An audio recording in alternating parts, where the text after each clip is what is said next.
book had never been a bestseller.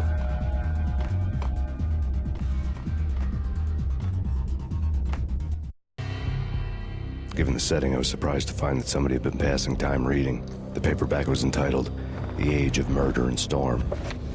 The blurb on the back mentioned Norse mythos and Ragnarok, the end of a Viking world with a terrible winter that covered the earth in ice, when vile crimes were rampant and all humanity lost.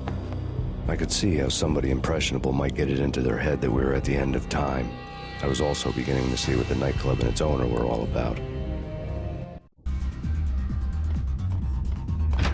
It's Payne!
Books on the occult had been piled on the table.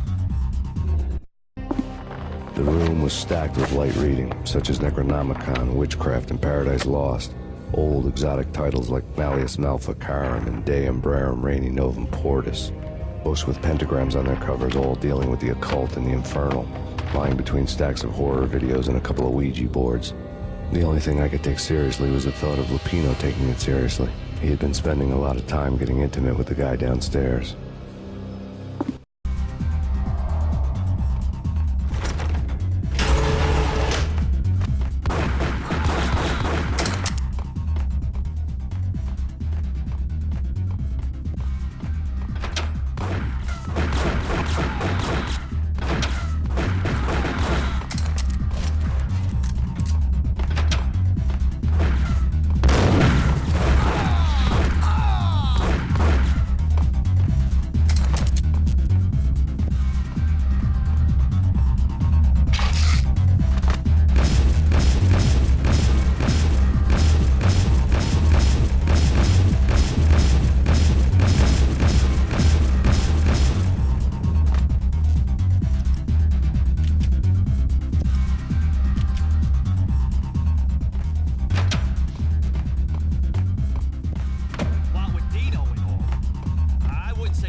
Karaoke never was my scene.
Yo!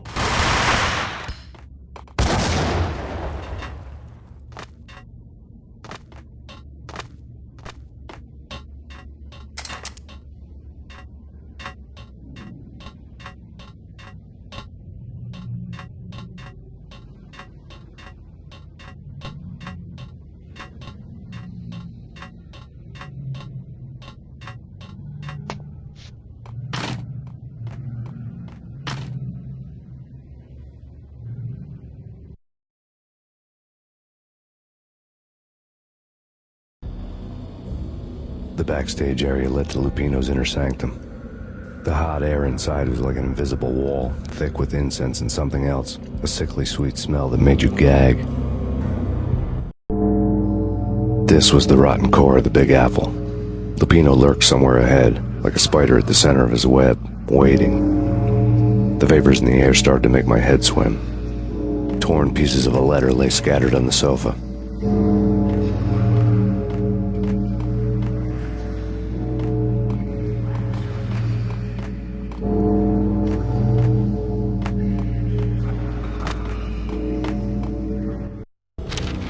Punchinello had threatened Lupino in writing.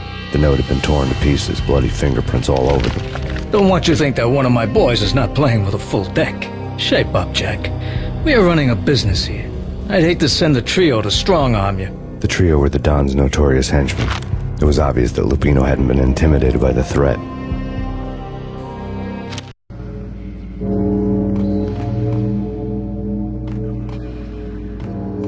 The flesh of fallen angels! Come to me all! Astaroth, Beelzebub, Asmodeus, Baphomet, Lucifer, Loki, Satan, Cthulhu, Lilith, Ella! Blood to you all! Secret living under the skin of reality. I've seen it. The corruption of flesh. Ow! I'm the wolf, yeah! I am the wolf! It's close. It's coming. You have come. A witness to the end of time.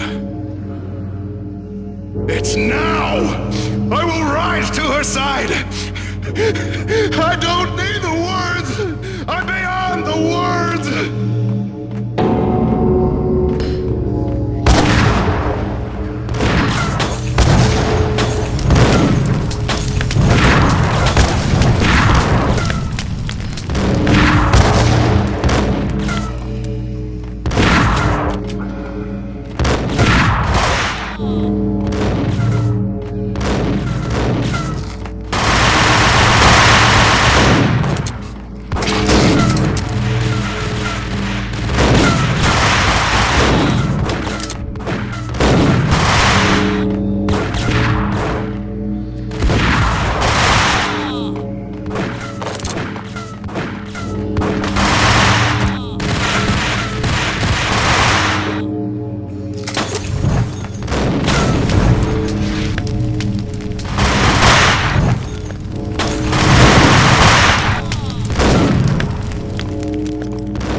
had known there'd have to be a catch in it somewhere, and this one was the Empire State Building of catches.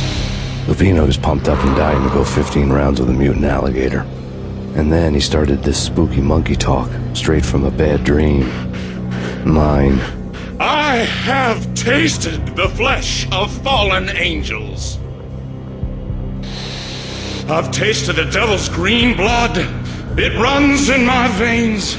I've seen beyond the world of skin, the architecture of blood and bow and arrow. Death is coming! She is coming, and hell follows with her. This is the twilight winter. I am ready to be her son.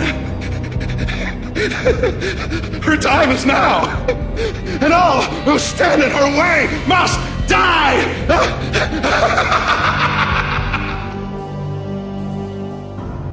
Die! You'll die! You'll die! Now!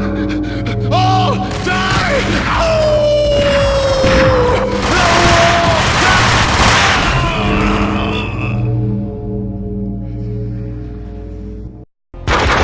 When Lupino finally went down, I wanted to make real sure he'd stay that way. V was a bad monster. Turned them into friggin' zombie demons from outer space. I think he's dead already. Huh? And that's when it happened. But dead or not, you've got the wrong guy. In stepped this knockout femme fatale holding a gun to my face. I returned the favor.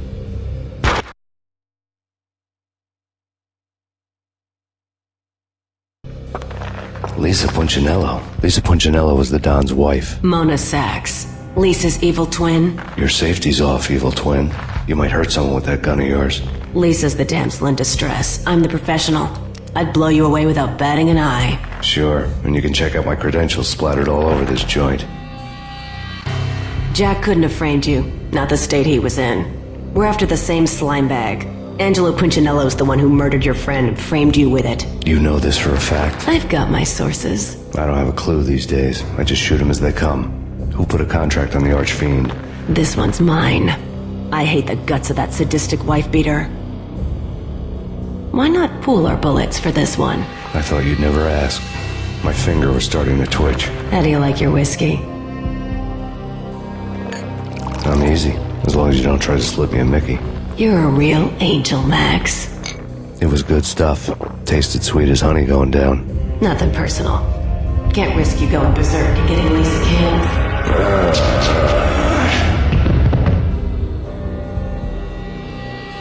The nightmare was always the same.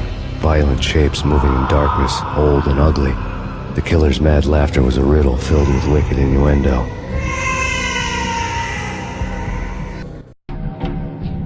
Somewhere, the baby was crying.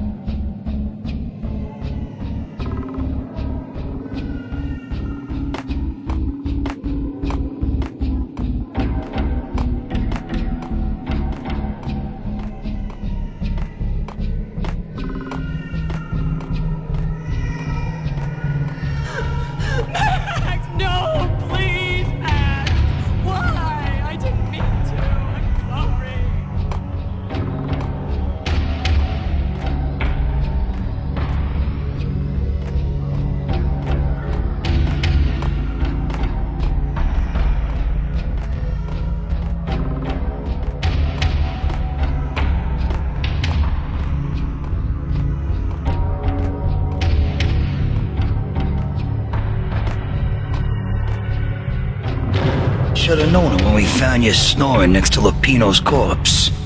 A comedian, huh?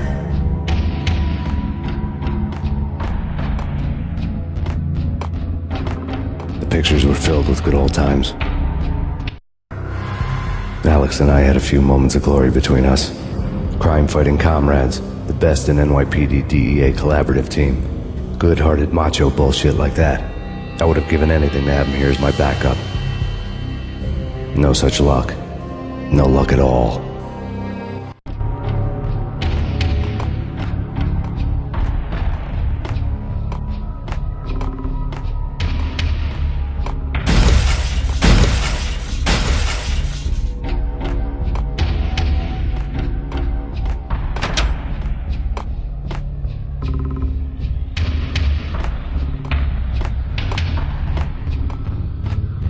I really love to watch cartoons. Captain Baseball Bat Boy's my favorite.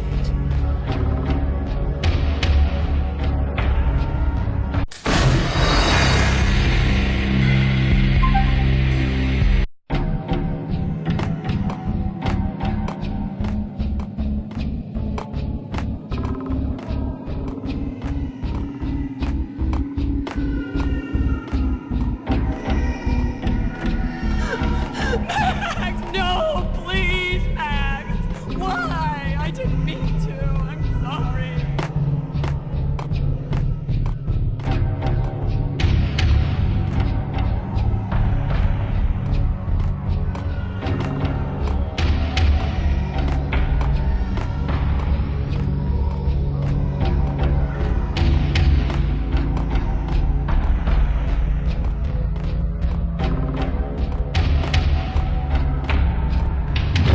Should've known it when we found you snoring next to Lupino's corpse. A comedian, huh?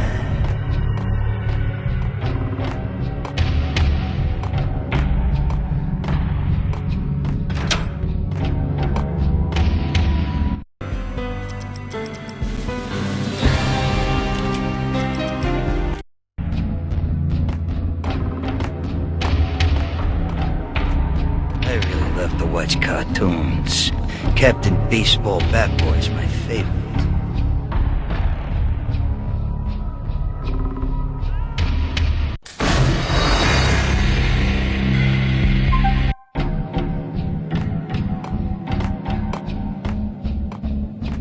I really love to watch cartoons.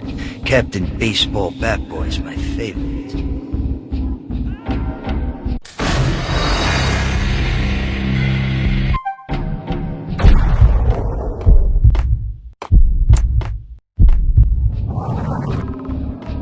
I really love to watch cartoons. Captain Baseball Bat Boy's my favorite.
No, please, God, no.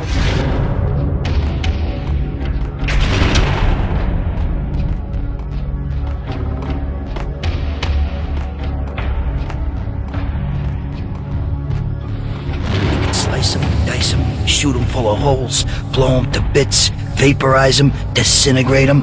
No matter what you do, they'll still be back, good as new. Michelle's diary lay on the table. Max, no, please, Max. Why? I didn't mean to. I'm sorry.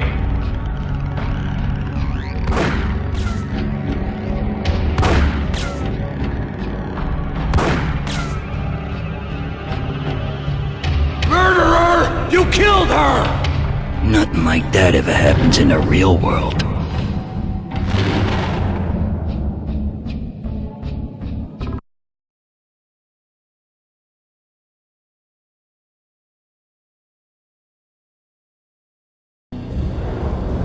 I woke up in a bad dream. My head felt 2 sizes too small for my brain. Max Payne, I envy your name. And the killer was smiling. Pleased to meet you. I'm Frankie the Bat Niagara. Niagara, as in you cry a lot. He had a baseball bat and I was tied to a chair. Pissing him off was the smart thing to do.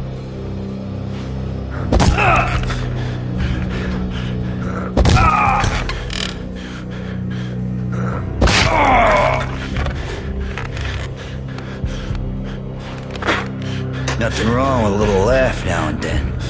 Take me, for example. I love to watch cartoons. Cartoon violence is a fascinating thing. Let's take a break. I need to take a leak and maybe grab a cold one at the bar. Don't worry. I'll be back to finish this off. And then, it's checkout time. You play, you pay, you bastard. He swaggered out, and the door clanged shut behind him, locks clicking into place. Everyone makes mistakes. Mine hadn't been to crack jokes about the goon with the bat. He'd have cracked my skull regardless. It hadn't even been to trust a girl with a gun. I had blindly gone after the first bad guy on my hit list when I should have been aiming further up the ladder, at the head of the Punchinello family. I couldn't bring myself to be pissed at Mona. Guess I had a soft spot for her pretty face.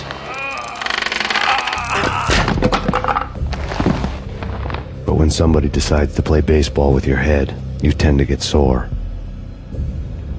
They had dragged me back to the basement of Lupino's hotel. I was beaten, bruised, and blue. I felt like the chair I had broken to get free.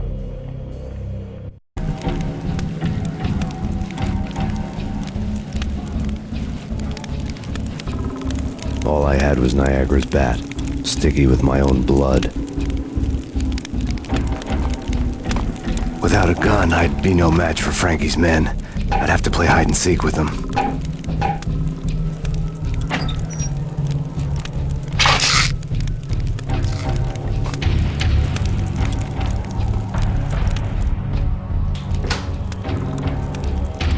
It's Frankie's turn. We'll take care of it. Go ahead. It's Frankie's turn.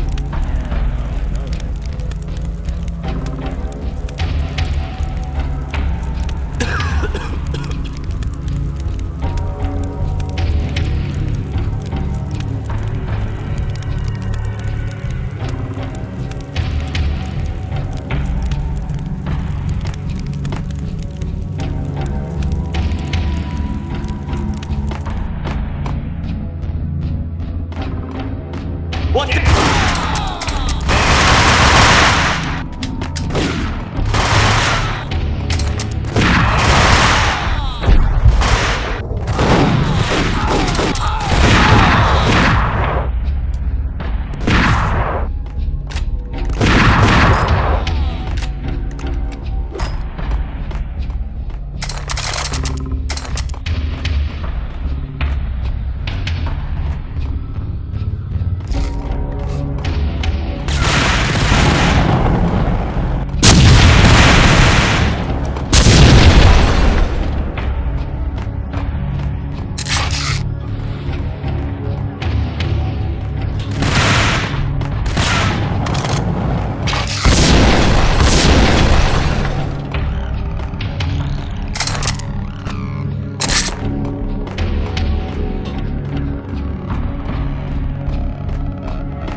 Newspaper caption for a murder scene.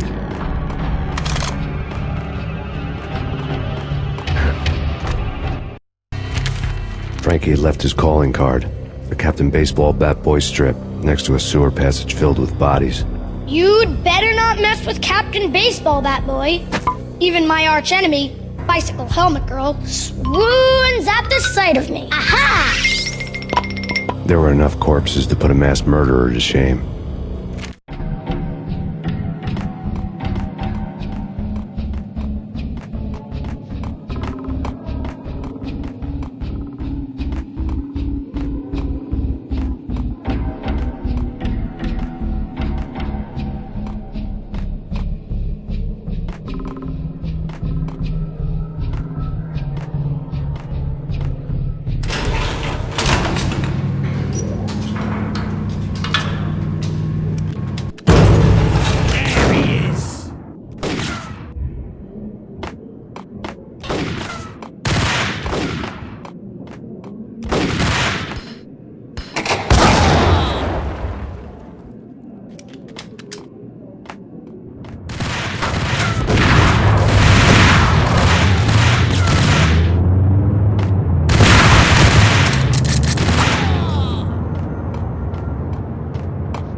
Things were fast going from bad to worse.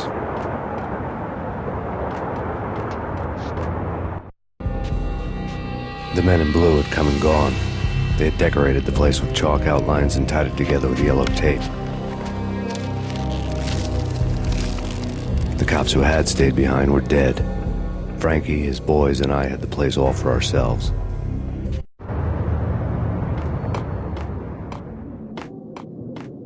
Just forget about it.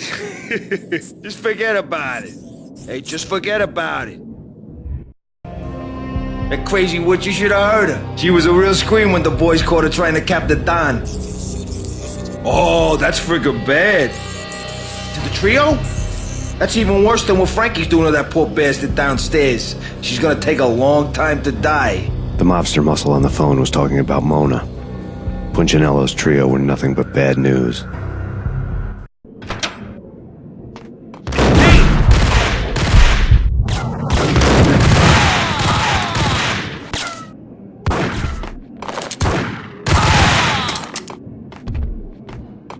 More evidence that Punchinello didn't like me much. The fact remains that all the victims so far identified in the Ragnarok shooting have been known criminals, many of whom had large doses of V in their blood. Reliable sources say that Max Payne was also among those killed, although no body has been recovered at this time.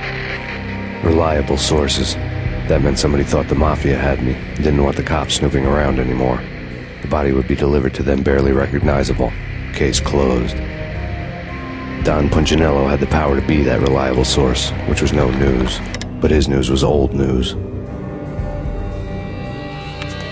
Framing me hadn't been enough. Don Punchinello had put a hit on me. He wanted me dead, and it had been important enough for him to give written instructions to Frankie about it.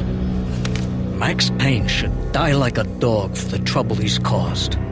Frankie, I know I can trust you to give this matter the dedication it needs.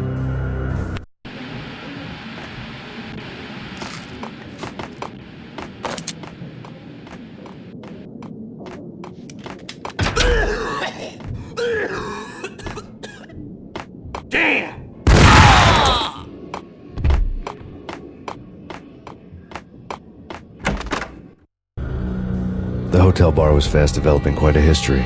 True to his words, Frankie was there, having a beer. Jesus Christ. How the hell did you get loose? Got bored waiting.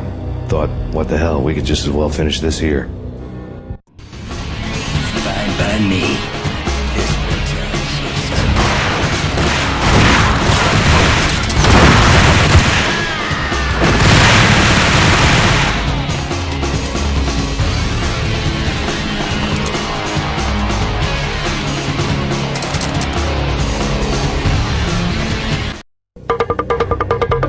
Thank you. You've been a lovely audience. Had enough? I don't play with girls anyway. Unfair! I spotted the tail as soon as I left the hotel. A big black Mercedes. I'd seen the car before. That time it had heralded impressive explosions. Vladimir was back. Bang! You're dead, Max Payne. I might have laughed if I remembered how. What's this supposed to be? Cops and robbers? Look, you want something with me? Get in line. Peace, man. Relax. You know you are a real news item. Armed and dangerous. I am going to make you an offer you can't refuse. I've always wanted to say that. It's a bum rap. I've been framed. Well, that's a moot point. Whatever you did or did not do, I'm sure you had good reason for doing it. Want to hear me out? I'm listening.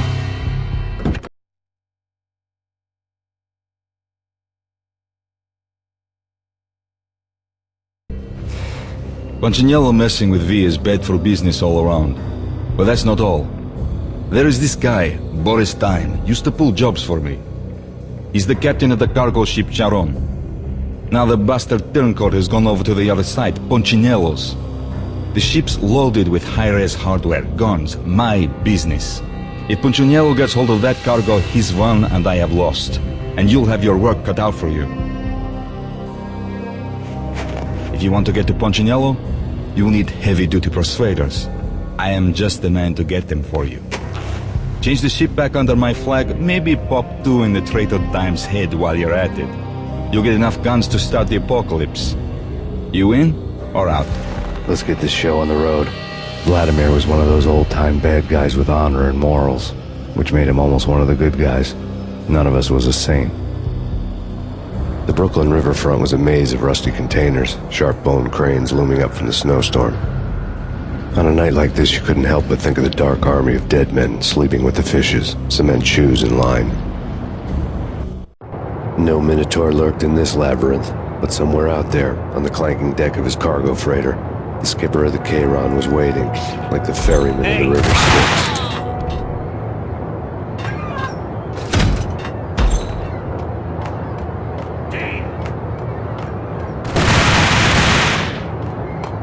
Both of them beaten to a pulp.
No Minotaur lurked in this labyrinth, but somewhere out there, on the clanking deck of his cargo freighter, the skipper of the Cheiron was waiting, like the ferryman of the river Styx.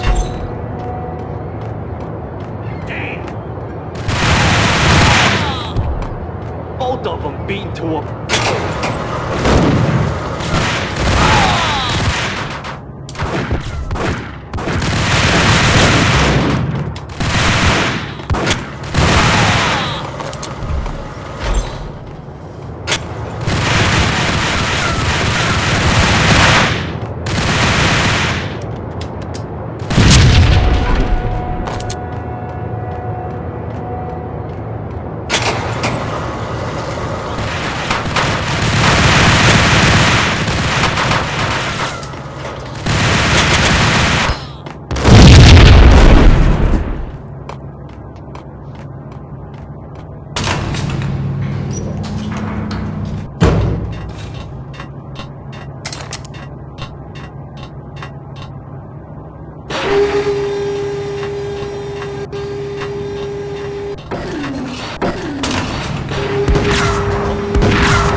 doubted the letter was a receipt.